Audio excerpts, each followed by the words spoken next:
Daily learning. I remember her hands.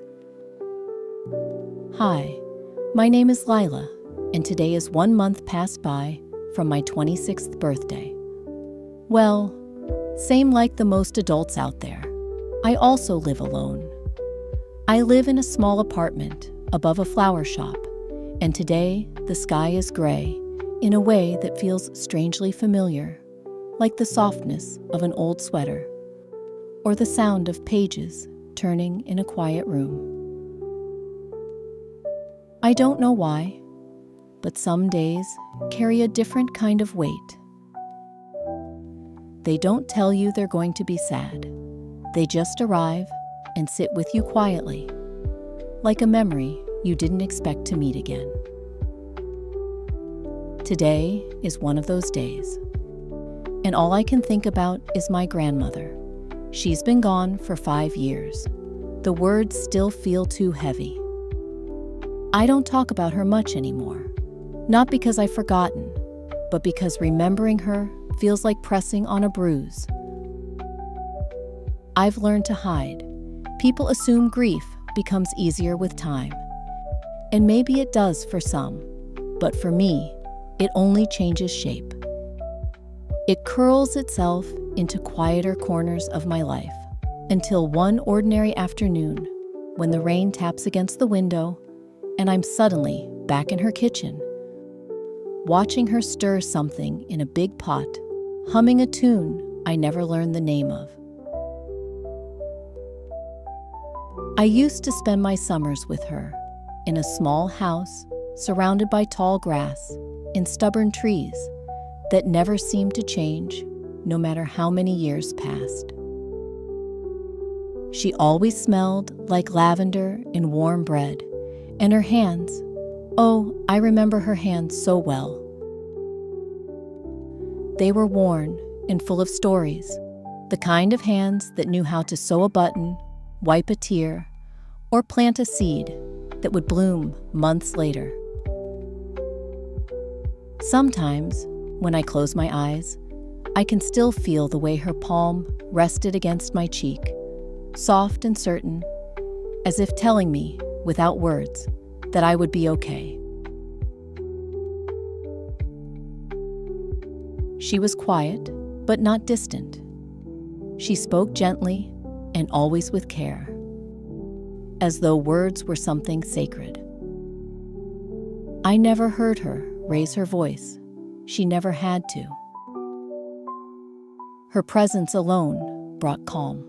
I remember sitting beside her in the evening, both of us in silence, watching the sky turn gold behind the trees.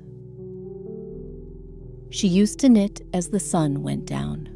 I would watch her fingers dance with the yarn, her breathing steady, the light brushing her silver hair. There's something about the way a grandmother loves you. It's different. It doesn't demand. It doesn't measure or expect. It simply gives, without needing anything in return. When I think of safety, I don't think of locked doors or alarms. I think of her kitchen.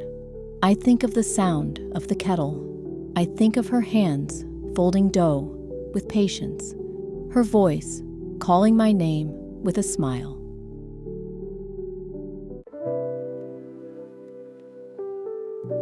Sometimes I wonder if she knew how much she meant to me.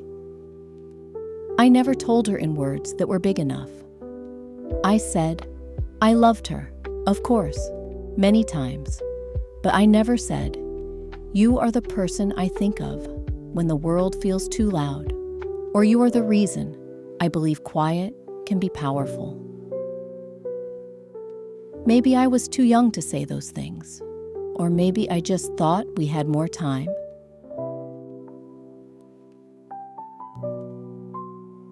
Today, I'm sitting by the window. The light is soft, the air cool. I made tea the way she used to. Too much sugar, just enough milk. I wrapped myself in a blanket that still carries her scent faintly, like the way perfume lingers on an old scarf. And for a while, I just sit here, letting the sadness come, not fighting it, not rushing it away, because grief is love with nowhere to go. And today, I let it sit beside me like an old friend. I miss the way she used to brush my hair and tell me stories from her childhood. I miss the way she would cut fruit and place it on a plate like it was something sacred. I miss her humming. I miss the sound of her slippers on the wooden floor. I miss everything that made her. And yet, somehow, she's still here.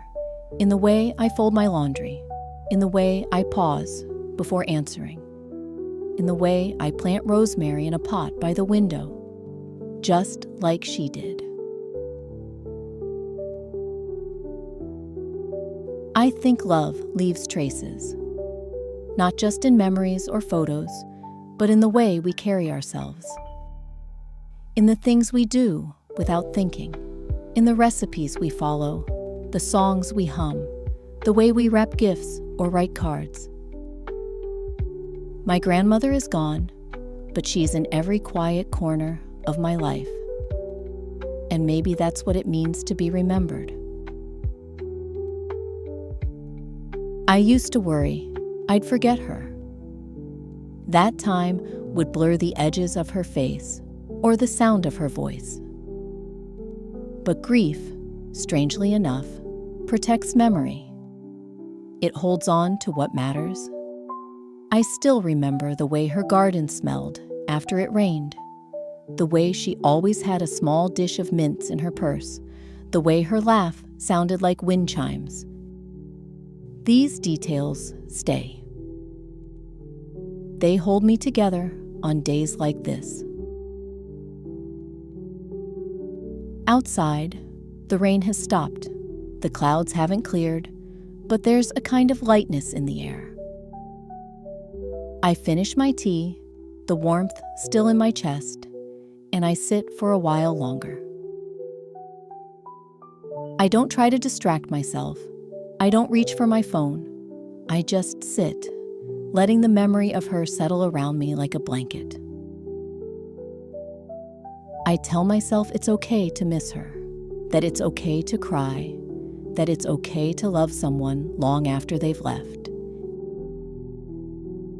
And then, slowly, I stand. I water the rosemary. I fold the blanket. I go on with my day, not because the sadness has passed, but because I've made space for it. Because I've allowed myself to remember her, not just as someone I lost, but as someone who shaped me. And maybe, in some quiet way, she's proud of that.